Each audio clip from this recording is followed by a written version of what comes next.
नमस्कार दोस्तों, स्वागत है आपका आप सभी का आपके अपने चैनल पर। जैसे कि मैंने आपको बताया कि R R B group D में साइंस का एक बहुत बड़ा रूप है, मतलब रोल है। ठीक है, तो उसके में जो है एक सीरीज स्टार्ट की थी, तो आज हमारी जो है सेकंड क्लास है। तो आइए स्टार्ट करते हैं पहले क्वेश्चन के साथ, है ना। अच्छा, इसमें हम सारे क्वेश्चन कर रहे हैं, वो भी शिफ्ट वाइज। देखिए, होगा तो मेंशन करूँगा, नहीं तो नहीं है, नहीं करूँगा। हालांकि ये हम शिफ्ट 27 तारीख की शिफ्ट थर्ड है ना। शिफ्ट थर्ड चल रही है। आप क्वेश्चन नंबर देख के समझ जाना कि छठवां क्वेश्चन चल रहा है, शिफ्ट थ्री अभी तक चल रही है। ठीक है, चलिए। जब बंदूक चलाई जाती है तो गोली आगे की ओर बढ़ती है क्योंकि बैरल कोई बल नहीं लगाता। ठीक है, ऑप्शन पढ़ेंगे आप लोग। गुरुत्वाकर्षण इसे आगे की ओर धकेलता है, वायु प्रतिरोध आगे की ओर करता है ना। बंदूक की प्रतिक्षेप प्रतिक्रिया के रूप में पीछे की ओर कार्य करती है। तो ऑप्शन नंबर डी है इसका आंसर। क्या है? ऑप्शन नंबर डी कि बंदूक प्रतिक्षेप प्रतिक्रिया के रूप में पीछे की ओर कार्य करती है। आप बताएंगे न्यूटन की गति का तो कौन सा नियम? तो न्यूटन की गति का थर्ड नियम, third law. Third law, third law क्या बोलता है? Third law, equal force have opposite, equal force have equal opposite force. मतलब प्रतिक्रिया प्रतिक्रिया बल। क्या है? प्रतिक्रिया प्रतिक्रिया बल आपको पता होना चाहिए,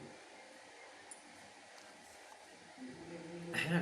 तो ये किस पर आधारित है? तो न्यूटन की गति के तीसरे नियम पर ये अधिक क्या है? आधारित है। देखो, होता क्या, जब बंदूक की गोली आगे की ओर बल मतलब क्रिया करती है ना, तो गोली बंदूक के पीछे की ओर समान बल प्रतिक्रिया बल लगाती है, जिससे क्या होता है? बंदूक पीछे की ओर क्या मारती है? झटका। उसी झटके को हम रिकॉइल के नाम से भी जानते हैं। किसको बोलते हैं? रिकॉइल। रिकॉइल का मतलब होता है जैसे बंदूक के द्वारा जो अपोजिट फोर्स लगाया गया, जो अपोजिट फोर्स लगाया गया उसे हम रिकॉइल बोल रहे हैं। उसे क्या बोल रहे हैं? रिकॉइल, है ना। अच्छा, याद रखना कि बंदूक का पीछे हटना क्या कहलाएगा? रिकॉइल कहलाएगा। क्या कहलाएगा? रिकॉइल। अच्छा, ये प्रोसेस, ये जो घटना घटी है, ये किस पर आधारित है? तो आप बताएंगे संवेग संरक्षण के सिद्धांत पर। अच्छा सॉरी, ये जो अपोजिट होने की जो प्रक्रिया है, प्रतिक्रिया प्रतिक्रिया जो बल है, ये संवेग संरक्षण पर भी लगता है। संवेग संरक्षण पर, संवेग संरक्षण पर भी लगता है यही यही चीज़। ठीक है। अच्छा, गोली चलने से पहले बंदूक की गोली का कुल संवेग क्या होता है? शून्य होगा। और गोली के चलने के बाद क्या होगा? तब भी क्या होगा? आपका संवेग जीरो होगा। क्यों? क्योंकि बंदूक का जो द्रव्यमान है गोली से अधिक होता है, इसलिए बंदूक क्या होती है? पीछे की ओर हटने का वेग, रिकॉइल वेलोसिटी, गोली के आगे जाने के वेग से बहुत कम होता है। देखो, जैसे आप जानते हो गोली का जो वेट है बहुत कम होता है, जिससे उसका जो वेलोसिटी बहुत ज़्यादा है आगे की ओर, लेकिन बंदूक का वजन बहुत ज़्यादा है, जिसकी वजह से उसका जो वेलोसिटी है वो पीछे की ओर आने के लिए बहुत ज़्यादा कम होती है ना। अच्छा, रॉकेट का उड़ना किस पर डिपेंड करता है?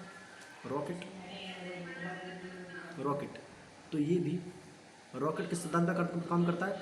तो न्यूटन की गति के तीसरे नियम पर काम करता है।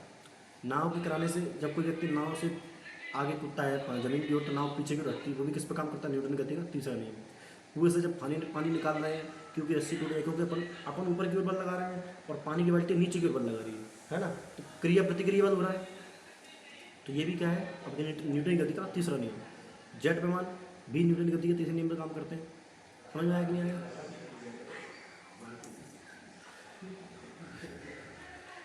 चलिए आगे क्वेश्चन करते हैं। देखा, निम्न में से किस विधि में जंग लगने से बचाने के लिए इस्पात और लोहे पर जिंक की परत का विलेपन किया जाता है? विद्युत लेपन, कैथोडीरक्षण, निक्षेपण या गैल्वेनीकरण? देखो, तो ऑप्शन नंबर क्या हुआ? डी, गैल्वेनीकरण। सबको पता है, क्लास टेंथ का, क्लास टेंथ है उससे पहले भी इसको आपने पढ़ा होगा और पहले ही कक्षा में, है ना। तो क्या कहलाता है दोस्त? गैल्वेनीकरण कहलाता है। क्या कहलाता है? आपका गैल्वेनीकरण कहलाता है ना।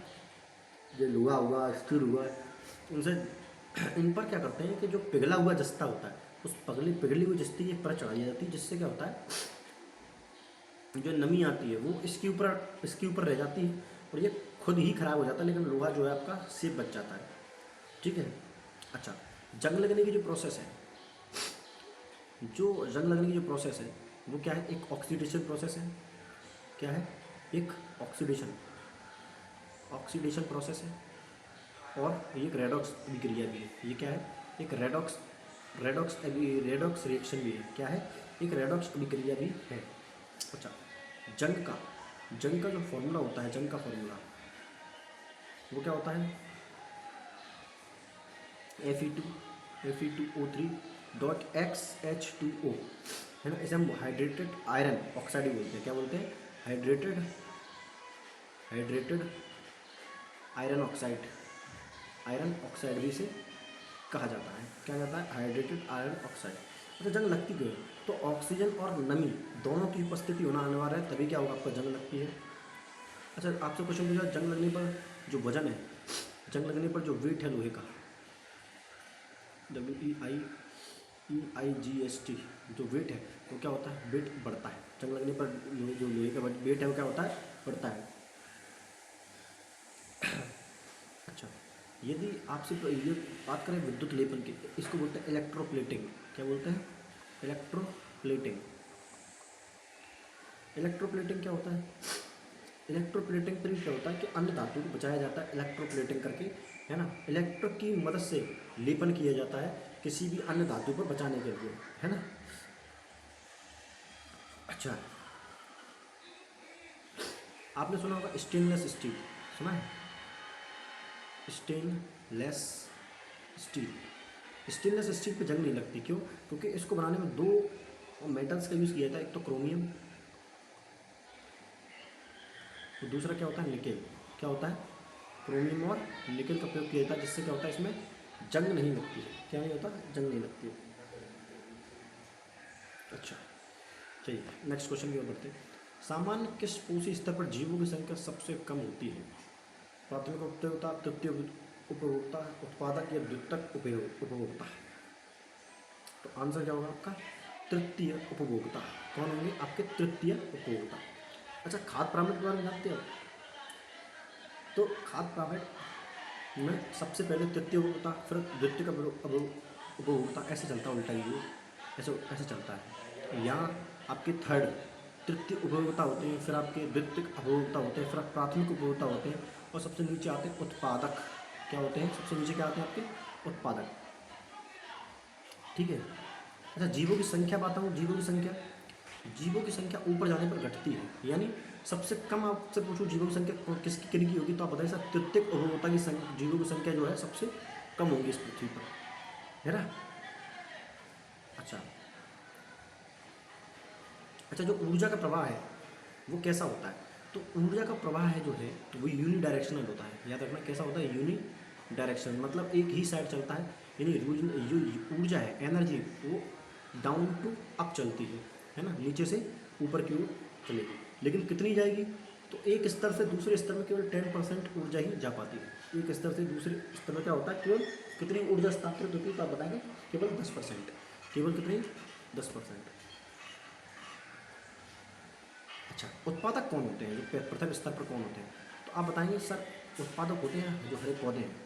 एक सेकंड रुक जा। अरे यार,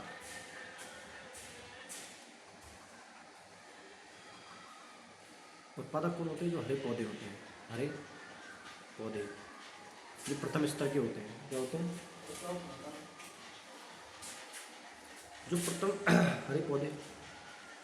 मैंने आपको बताया कि एनर्जी का जो ट्रांसफ़र है एक स्टेज से दूसरी स्टेज में केवल 10% होता है। ये बात किसने कही थी? तो एक व्यक्ति थे जिनका नाम था लिंडमैन। क्या थे? लिंडमैन। तो लिंडमैन इनने एक सिद्धांत दिया जिसका नाम था लिंडमैन का 10% का नियम। क्या दिया था? लिंडमैन का 10% का नियम। याद रखना कि प्राथमिक उपभोक्ता हमेशा क्या होते हैं आपके? शाकाहारी होते हैं। कैसे होते हैं? शाकाहारी। द्वितीयक कैसे होंगे? छोटे मांसाहारी होते हैं, ठीक है, जो शिकारियों को खाते हैं। और तृतीयक के होते हैं, जैसे तृतीयक उपभोक्ता में जैसे शेर आ जाएगा, बाज आ जाएगा, शीर्ष मांसाहारी आ जाएंगे, ये सभी आ जाएंगे। अच्छा, संख्या का पिरामिड कैसे चलता है? अपराइट चलता है, लेकिन नीचे से ऊपर की ओर, है ना। अधिकांश परिस्थितियों में सीधा होता है।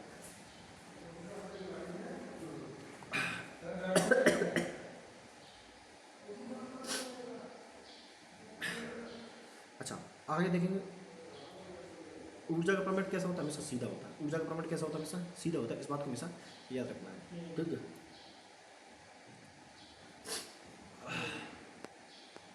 आगे क्वेश्चन देखेंगे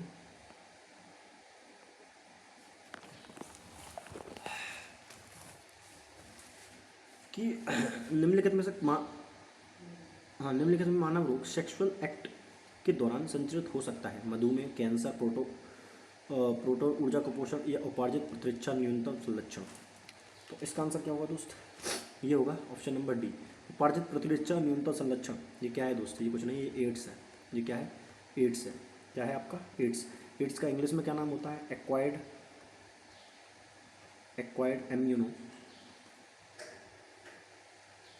immuno deficiency, acquired immuno deficiency syndrome, है ना? है ना? तो ये क्या है? एक सेक्सुअल यौन संचरित रोग है, यानी हम बोल सकते हैं ये क्या है? एक एसटीडी रोग है। क्या है आपका?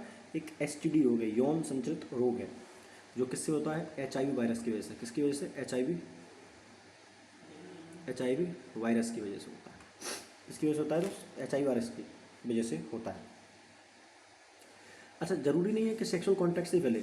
यदि आप किसी ऐसे व्यक्ति को सुई लगाने की वजह से किसी व्यक्ति को एचआईवी है या एड्स है, उसको जो सुई लगाई वही सुई आपको लगा दी, मतलब ब्लड टू ब्लड कॉन्टैक्ट हो जाए तो भी ये रोग फैल सकता है ना? जूठा पीने से नहीं फैलेगा, गले लगने से नहीं फैलेगा, साथ खाना खाने से नहीं फैलेगा।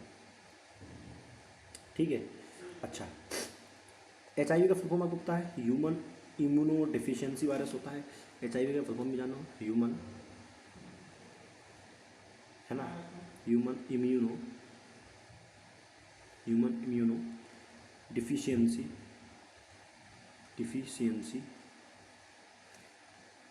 Virus, human immuno deficiency virus, इसका फुल फॉर्म होता है ना? अच्छा, एचआईवी करता क्या है? एचआईवी जो वायरस होता है, किस वजह से हमें बहुत ज़्यादा दिक्कत होती है? तो एचआईवी जो वायरस होती है, आपके शरीर में एक टी लिम्फोसाइट सेल होती है। कौन सी? T lymphocyte cell. कौन सी? T lymphocyte. तो ये क्या है? ये हमारी प्रतिरक्षा प्रणाली वाली सेल है।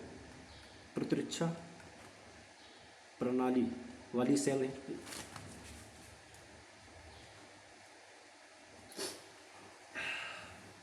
मतलब यही जो टी लिम्फोसाइट सेल है ना, ये हमारे शरीर में प्रतिरक्षा प्रणाली का काम करती हैं। मतलब हमारे शरीर में कोई भी एंटीवायरस आता है तो उसे मारने का काम करती है। लेकिन एचआईवी जो वायरस होता है, सबसे पहले इसी पर अटैक करता है और इसको ख़त्म करता है, इसको नष्ट कर देता है। तो अब जब इसको नष्ट कर देता है तो हमारा शरीर बहुत ज़्यादा किसी वायरस से लड़ने के लिए सक्षम नहीं रहता। ऐसा समझ लो, ये सैनिक हैं हमारे, इन्हीं सैनिकों को ख़त्म करने का काम करता है एचआईवी वायरस करता है। ठीक है। तो जब सैनिक ही खत्म हो जाएंगे तो फिर और बाकी के जो रोग आएंगे आपके शरीर में, आप उनसे लड़ाई नहीं कर पाएंगे। समझ में आया कि नहीं आया? सही बोल रहा हूँ या गलत बोल रहा हूँ? ये बहुत नाटक देता है कभी कोई यार। अरे अरे,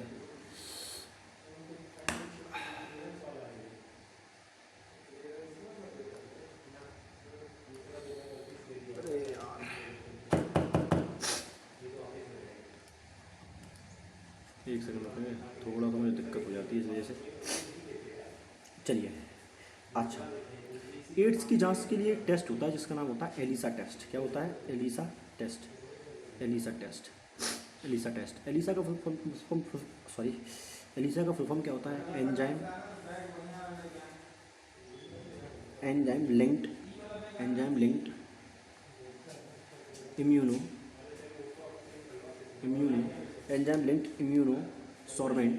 सॉर्बेंट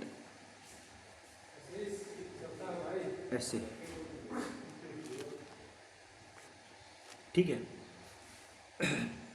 क्या है? एंजाइम लिंक्ड इम्यूनोसॉर्बेंट ऐसे। ठीक है। एड्स डे कब मनाया जाता है? तो बताएंगे 1 दिसंबर। कब मनाया जाता है? 1 दिसंबर को एड्स डे मनाया जाता है। अच्छा, और भी यौन संचित रोग हैं, है ना? सेक्सुअल एक्ट से और भी रोग फैल सकते हैं। जैसे अन्य रोगों की मैं बात करूँ, कौन कौन से हैं ऐसे रोग? एक तो आपका है सिफिलिस। क्या है? Syphilis, SYPHILIS, syphilis. क्या है? सिफिलिस। एक होता है आपका गोनेरिया। क्या होता है? गोनेरिया। स्पेलिंग याद रखना इसके गोनेरिया की, है ना? गोनेरिया।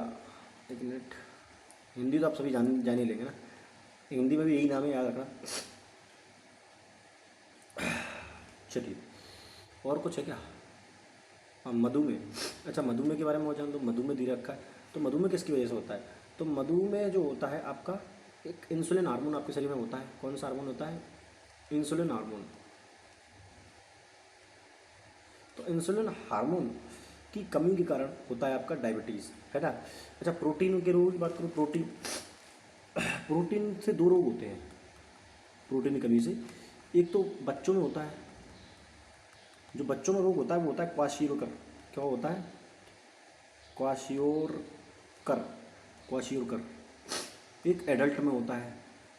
एडल्ट में जो होता है वो क्या होता है? मरसमस। क्या होता है? मरसमस। स्पेलिंग होगी मरसमस, ऐसा ही है क्या? मरसमस, ठीक है। अरे यार,